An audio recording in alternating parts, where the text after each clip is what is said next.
आज हमारे इस चैनल पे आए हैं जनमत पार्टी के केंद्रीय अध्यक्ष भ्रष्टाचार निवारण के संजय मिश्रा जी।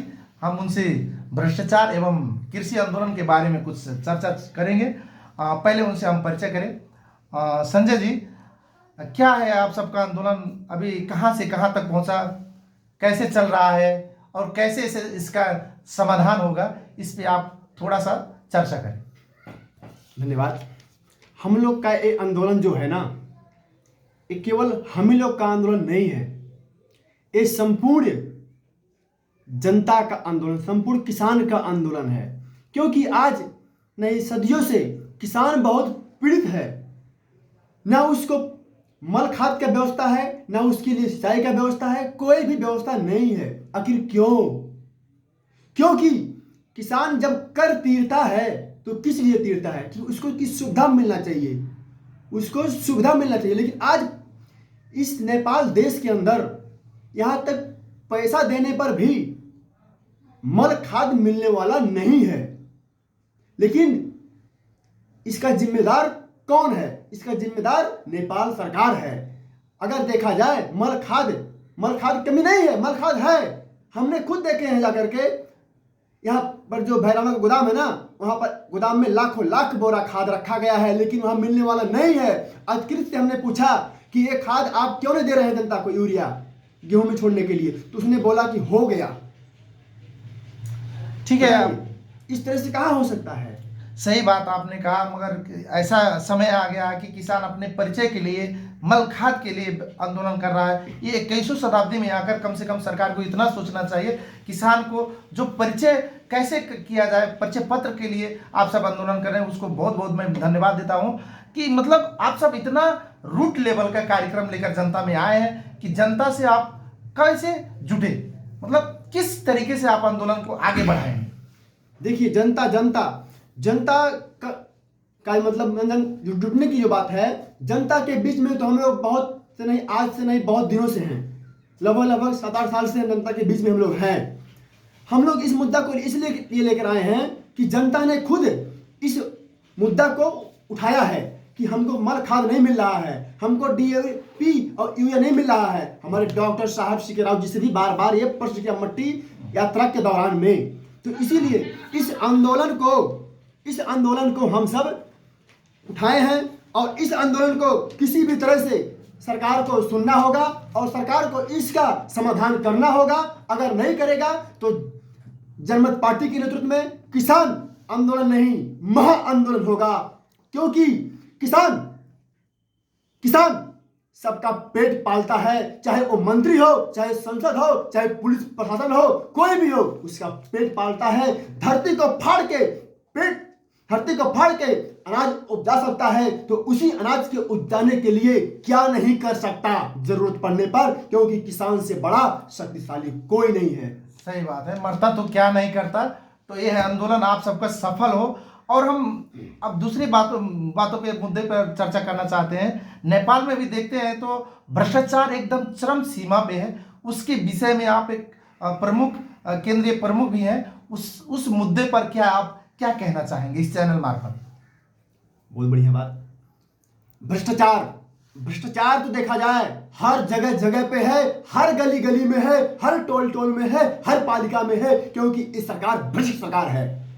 ये सरकार जो है ना, ये सरकार केवल एक जोक है, खून चूसने वाला जोक है। जनता का एक खून चूस रहा है। क्योंकि अगर देखा जाए कोई ऐसा योजना है ना कि उसको केवल कागज में पास किया जा रहा है, कागज में, उसके विरोध में जनमत पार्टी पूर्ण रूप से लड़ रहा है और लड़ेगा भी। क्योंकि जनता का एक पार्टी है, जनता जो चाहेगा वही करने वाली पार्टी है, यानी कि जनमत। अगर जनता चाह रही है कि भ्रष्टाचार कार्रवाई हो तो जनमत पार्टी उससे पूरा वकालत करेगा, जनता के बीच में ले जाएगा कि देखिए आपके गांव पालिका में फला जगह में ऐसा भ्रष्टाचार हुआ है, इसमें कार्रवाई होना चाहिए कि नहीं होना चाहिए ना। तो जनता खुद कार्रवाई करेगा। क्योंकि मुद्दा दिए अख्तियार में 5 साल हो गया, अख्तियार में मुद्दा दिए 4 साल, 5 साल, 3 साल हो गया, यही बुटवल अख्तियार में, काठमांडू अख्तियार में। लेकिन वो अख्तियार प्रमुख अख्तियार के लोग, एक पुलिस प्रशासन के लोग कुछ नहीं कर रहे हैं, केवल सो गए हैं सबके सब। तो इसीलिए उनको जगाने के लिए हम सब बार बार चेतावनी दिए हैं और दे भी रहे हैं। अगर उन लोगों ने भ्रष्टाचार पर कार्रवाई नहीं किया तो हम जब जनता के बीच में जाएंगे और जनता ही उनका कार्रवाई करेगा, चाहे वो कोई भी हो। फिर से आप सब जन कार्रवाई करने के लिए सोच रहे हैं, यानी कि हम सब क्यों करेंगे? हम सब क्यों करेंगे? हम सब क्यों वकालत करेंगे? हम सब जनता के एक वकील, एक उनके प्रतिनिधित्व के तहत हम सब जनता से कहेंगे कि आपके गांव पालिका में आपके मेयर साहब, आपके वार्ड अध्यक्ष जी, आपके विधायक जी, आपके सांसद जी ऐसा ऐसा कार्य किए हैं, क्या होना चाहिए पूरे प्रमाण के साथ उन जनता के बीच में पेश करेंगे। अब जनता का जो इच्छा होगा वो करेगा। हम सब क्यों करेंगे? हम सब नहीं करेंगे, जनता करेगा। अच्छा, जनता से बढ़कर कोई न्यायाधीश नहीं होता है। तो हम देखते हैं कि मतलब नेपाल में जो सिस्टम है, न्यायपालिका, कार्यपालिका, व्यवस्थापिका और कुछ पत्रकार भी इसमें बहुत भ्रष्टाचार में लिप्त हो गए हैं कि विश्वास करने लायक भी नहीं है। यहाँ के अभी हम थोड़े दिन पहले भी देखे हैं कि जो सर्वोच्च का मतलब अधिकारी था, उनका भी भाग बढ़ना में, राजनीतिक भाग बढ़ना में शामिल थे। उस पर आप सब क्या कहना चाहते हैं? मतलब ये भ्रष्टाचार है कि क्या है, कि कुछ और लेन देन है?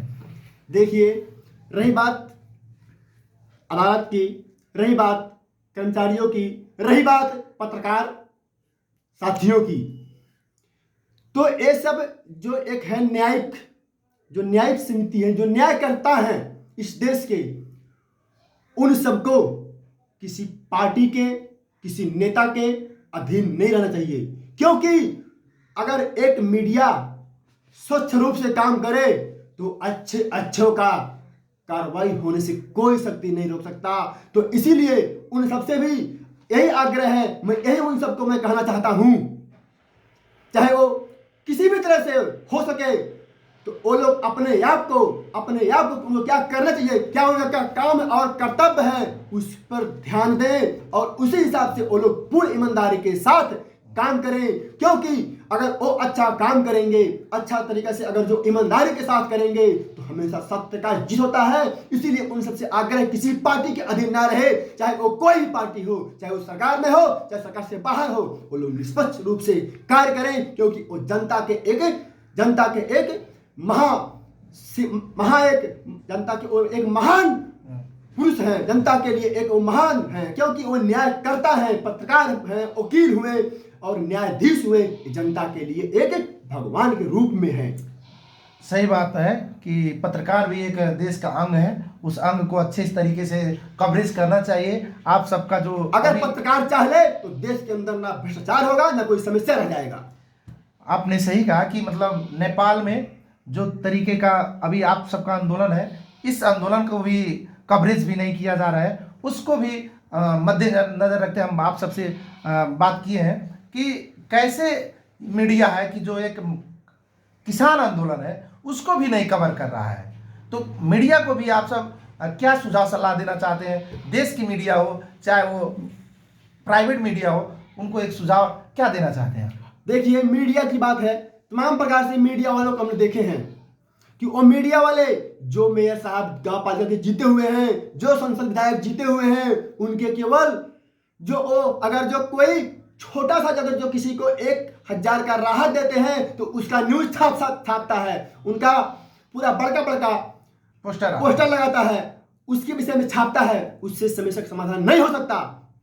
उनके गांव पालिका में क्या समस्या है, कौन पीड़ित है, कौन भूखा है, उसको देखना चाहिए। वो नहीं देख रहा है। मेयर साहब कितने का योजना बिना काम किए पास कर दिए हैं, बिना काम किए पास कर दिए, केवल कागज में, उसको देखना है। क्योंकि उससे समस्या का समाधान हो सकता है।